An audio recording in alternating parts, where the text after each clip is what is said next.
What's going on, guys, and welcome to another Doctor Who Classic Review. Today I'm going to be reviewing the third Doctor Jon Pertwee story, The Time Warrior.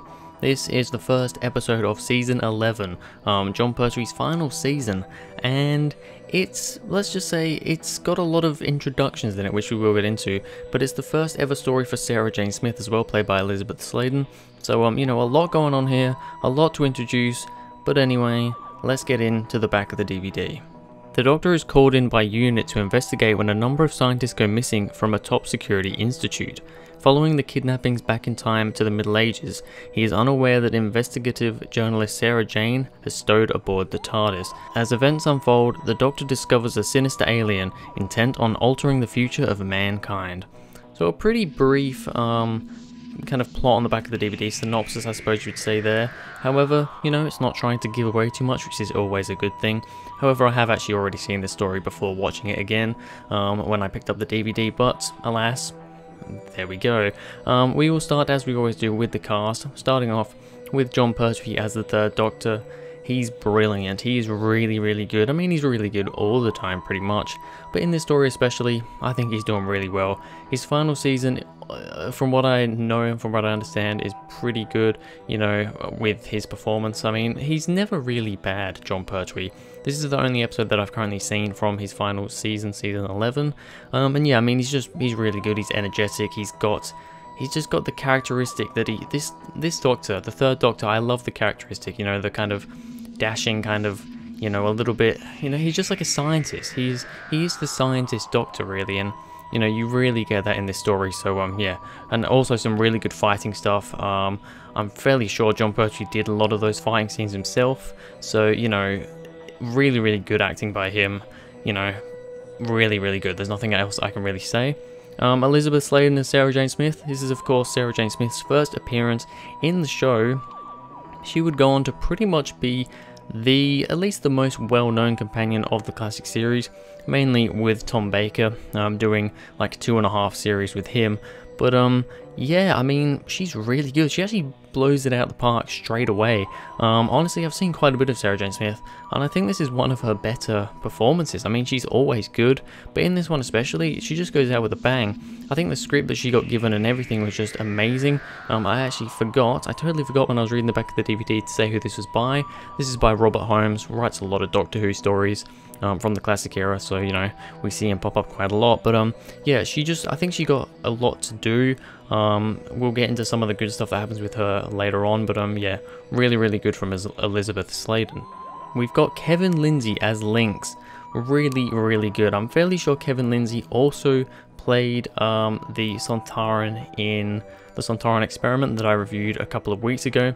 I'm fairly sure it was the same actor that played that one. So yep, once again, really good. Lynx is very good in this. There's not really much to say. He's just got that voice, and I don't know, it works, and he's really good. And I mean, this is the first ever Sontaran story, so you know, he did a really good job. The only other, I suppose we could talk about David Dacre as Iron Gron, the kind of leader of one of the kind of groups of middle-aged people. Yeah, he's pretty good. He's a pretty crazy kind of battle-orientated, you know, middle-aged man. That doesn't really come across exactly how I was expecting it to, but we'll go with it anyway because it still kind of works. Yeah, he's really good. The other one I really wanted to talk about is Donald Pelmere as Professor Rubish. Really like this character. He was a fairly minor character. I mean, he did quite a bit, but I mean, he was one of the scientists that got transported over to, you know, to the Middle Ages. And he's just a really funny character. The way he was written is amazing. Some of the lines are great that he does. Some, you know, the conversations he has with the Doctor are amazing.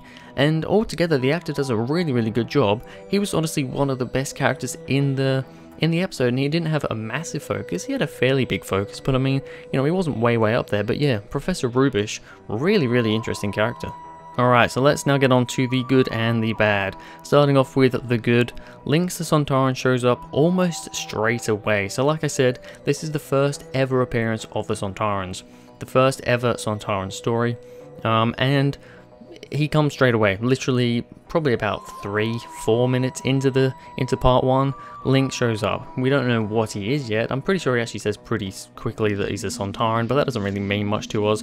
We get the cliffhanger at the end of part 1 where we actually see what his face looks like, because he has his helmet on the whole time throughout part 1. And through a lot of part 2 as well. It's not really until part 3 where he really starts just, you know, hammering out his big ugly potato face. But yeah, I really like it when the monsters show up pretty much straight. I mean, not necessarily. They don't have to show up straight away, but I like to kind of get things going pretty quickly. I mean, the Doctor doesn't actually kind of figure out that these are the Sontarans until somewhere in part 2, about halfway through part 2. You know, he knows something's going on, but he's not 100% sure what it is. However, just seeing the villain coming into the story so early on, it really interests it for me, because it picks up this story as well, has really good pace. A lot of classic Who is fairly slow paced most of the time. This one though, it's only 4 parts long, which is my perfect length for a story, and it's actually paced really well, so yeah, really good stuff there. Like I mentioned before, this is the introduction to Sarah Jane Smith, her first ever story. She's really good, like I said before. Not really too much to say there, but I like how she just kind of walked into the TARDIS and the Doctor took off and didn't even realise she was there. I think that's a really cool introduction to the character. And yeah, it's really cool to see how she kind of deals with this world, which brings me on to my next point, which is Sarah not understanding she's in the past. Because she's just stepped into this blue box and she's appeared in a new place, she doesn't really know what's going on. I suppose her initial thought is just, I guess it's just some sort of kind of ship that, you know, just like a plane, I suppose, in a way, you know, it just gets you from A to B. She doesn't know it travels in time, so when she finds all these middle-aged, I keep saying middle-aged people, it sounds really weird, but I'm gonna keep going with it. She's a bit confused. She thinks, you know, is this like some weird pantomime show? Is it a TV show? She's like, where are all the cameras and stuff? I just really love that scene. I think Elizabeth Sladen did a great job with that scene. It was funny. It was interesting to see how she was reacting, how the middle-aged people were reacting. I love saying that. It sounds so strange. But yeah, really good stuff there. This was also another thing. You know, we had the first time of the Sontarans, the first time for Sarah Jane Smith. This was also the first time that Gallifrey was ever mentioned. Before this, we knew that the Doctor was a Time Lord. I think that was established in the War Games, Patrick Troughton's final story. Not 100% sure, but I know we saw the Time Lords for the first time there. I'm not 100% sure if that was the first time it was mentioned that, you know, the Doctor was a Time Lord. Probably not, but whatever. We didn't know what planet the Doctor came from up until this point. So yeah, the Doctor says that he's from Gallifrey, and it's like, we know where he's from now. So I think that's a really cool thing that, you know, that's a bit that's going to go down in history, I suppose. The Doctor fighting Iron Gron's men, the top-down view thing, you know, when he's fighting them, and the camera's kind of, it's like a bird's eye view, and it just shows him kind of flipping people around and running around and throwing stuff at him. Really cool direction there. I think that's a very good direction for the time, and it just looks very cool. There's not really much else I can say about there. The Third Doctor fighting is always something that I enjoy. On to more fighting. We've got the Doctor fighting Iron Gron in the armor. Yeah, the Doctor ends up putting on the kind of robot armor that Lynx was making for Iron Gron, you know, to use as kind of like a battle droid sort of thing. He kind of puts on that armor himself, pretends to be an upgraded version of this robot, but then Iron Gron ends up figuring it out, and they have, well actually no, he doesn't figure it out, does he, straight away. When they're fighting, he wants to fight the robot, so the Doctor's kind of having to, you know, fend himself. I think that's just a really cool fight. Once again, Jon Pertwee is this fighting Doctor. He really is. He's the action man Doctor. That's what I was trying to think of earlier. He is the action man Doctor, and, you know, seeing him sword fighting and stuff, it's just really cool.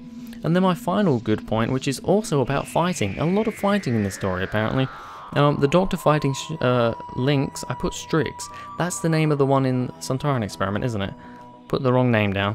The Doctor fighting Lynx using Venusian Aikido. I don't know how to say it. I'm presuming he's using Venusian Aikido anyway, because he's, you know, doing his karate style thing, and, you know, that was the Venusian Aikido was the Third Doctor's thing. So that's pretty cool. It's a fairly short scene, but I think it's a nice fun little thing to see the Doctor, you know, doing his doing his karate martial arts business, so that's always a lot of fun.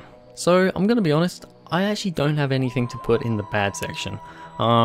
You know, usually this was a really good story. Just the plot and everything is just really good. Everything, the characters and everything, all the actors and actresses in this one are good. There's really not a dud in there, from what I can think, and everything is just really well done.